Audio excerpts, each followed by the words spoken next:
Morning's Vinyl Community, it's Steve here, Steve Whitty, here with another video of my latest finds.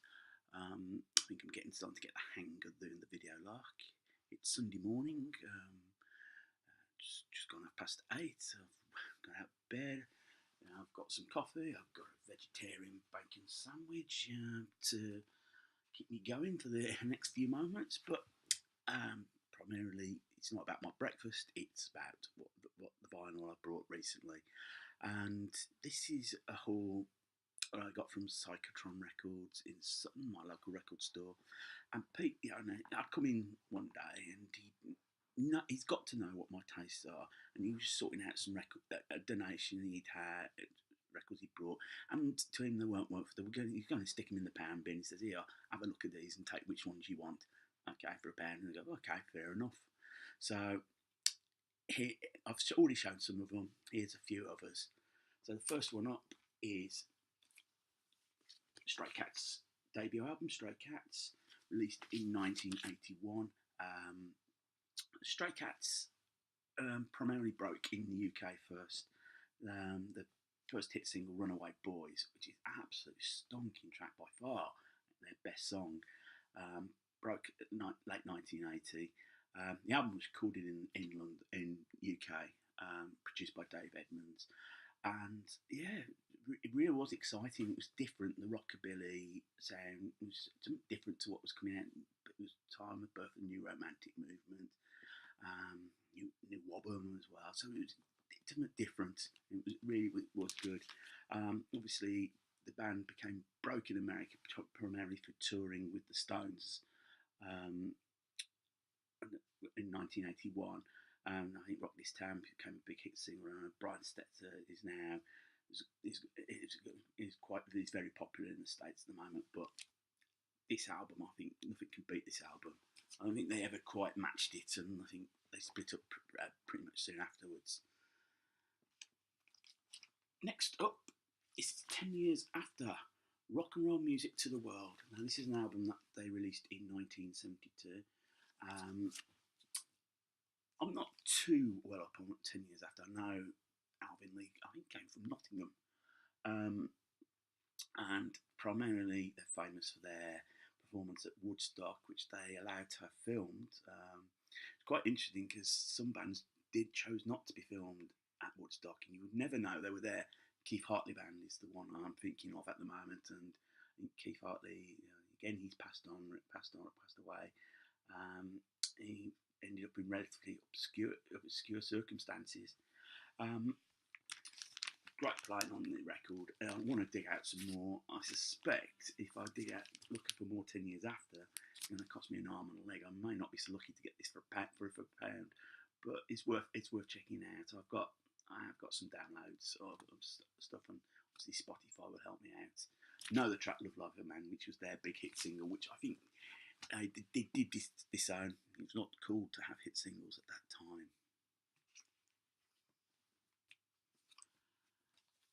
Currently reading a biography on Phil Lynott, and I managed to pick up Finley's Black Rose album, a rock legend, and Thin Lizzy, I do love, particularly Phil Lynott. I think he lived the rock and roll lifestyle. He loved it, and I think ultimately it what finished him off. But I think you had that period up until this album. This is the last great Thin Lizzy album. He had this slightly romanticised view of Ireland. Maybe detached from the reality of what was going on at the time, particularly up north. But what made set him out, he looked around all the different musical genres, the influences, and he soaked them up into his writing. This is not just a hard rock album. This has got so much going on in there. You've got the singles, Do Anything You Want to Do, and Waiting for an Alibi, and Sarah, which was written for his eldest daughter. Actually, it's the second song Phil Lynott wrote, called Sarah. He wrote on one of his early albums, he wrote a song Sarah, which was about dedicated to his granny. Um, but I think the Irishness comes out in the last track, Rushing Dub, Black Rose, a rock legend, which he goes on about the Clue Club and then goes on about the writers. He was heavily influenced. He just soaked up everything that was thrown at him and just put it into his writing. This album features Gary Moore on guitar, bit of a combustible relationship. He left halfway through the tour, Midure replaced for the American tour. As I say, around this time the hard drugs kicked in, and it showed really with the latter albums that they released. By far, the last great Thin Lizzy album. A few videos ago, I had a Wizard single, See My Baby Jive. This is Wizard Brew, an album, and it doesn't contain any singles.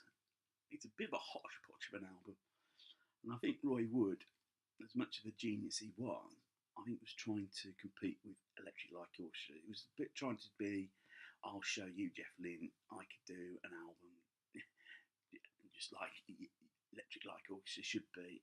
And in a sense, I think it just falls short. And I'm probably going to need to listen to it a few more times to really get the gist of it. But it's an unusual choice. I don't seen too many of these around, so happy to pick it up. Probably I need to listen to it a bit more to be able to really pick up on what it's about. XTC English Settlement. This is a double album from 1982. As I mentioned again in the previous video, when I had Since It's Working Overtime single, which came from the album, it was the last great single, and I think it was the time where the band was starting to stop touring and Departure really had enough. It's some great songs on there. Maybe it could have fitted into a single album, but Ball and Chain, I like Fly on the Wall and Yacht Dance. Those are particular favourites of mine. It's a good album, and you know, very Anglo-Saxon in its logo with the white horse and then XTC on the back, and you got your two albums that are fitted in just like so. XTC, underrated band in my opinion. I think others have said it in the videos. I know the stream of Give Me 10 videos that are coming out, 79 and 80 have started to feature XTC, and they do deserve.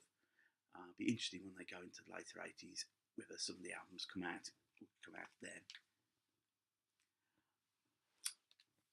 I've got a plethora of Yes albums. Close to the Edge, which in my view features the classic lineup of Anderson, Bruford, Howe, Squire and Wakeman. It's a corking album. Yes, it took me a long time to get into Yes. I don't think when I first heard them initially I was that impressed, that keen, to be honest with you. But they have been a grower on me. I just think they're just taking prog to the next level at that time. I think there was that period between 1969 to about 1973, 74, when prog bands were pushing the boundaries. I think after that it got maybe it got too samey, it got pretentious. Maybe started to get ideas above their station, but there was nothing wrong in trying. So Close to the Edge, excellent album, and now I've come up with another Yes album, and this is the treble live set Yes songs. Except when I got home, there was only the two records in, but I only paid £1. The Spurs record wasn't included, so I haven't got a live version of Close to the Edge. Yours is now Disgraceful Starship Trooper. Boo hoo. just makes me want to go out and I'll get another copy when I find it. But what I got, excellent. And again, I think it shows the band at its pomp, at its peak, and you've got a mixture of all the lineup. So you've got some tracks with Bill Bruford on drums, you've got some tracks with Alan White on drums, and I think obviously the best part of this collection is the gatework. Even though the album's seen better days, you don't get this on a CD. You certainly don't get this.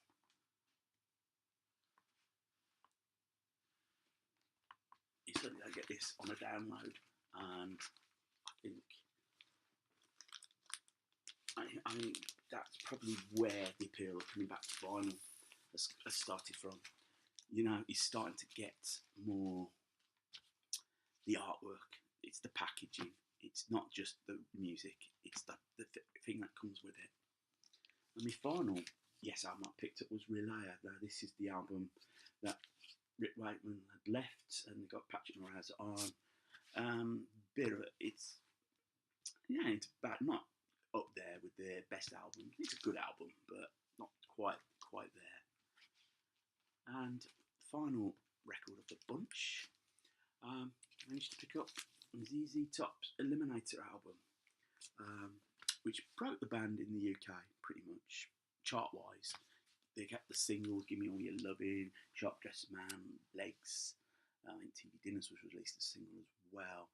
And I think it was they were a band that took the advantage opportunity of the video age, and the fact that all the videos connected with the album have the car. I think image-wise, you can tell I'm modelling myself a little bit on them at the moment with the beards. So band after my own heart.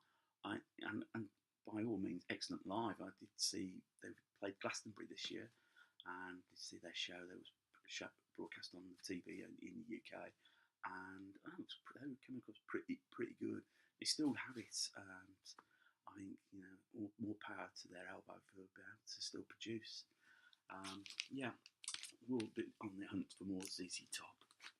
So that ends that batch of vinyl. I will probably put another video up sometime in midweek. I'll try and to catch up with myself, put a couple of videos a week. I'd like to thank everyone that's viewed the video. Thank you for the comments that have been made, and feel free to subscribe. Just press the subscribe button, and look forward to hearing from you. So enjoy your Sunday and have a good one. And until next time, take care, keep listening to the music, and keep smiling.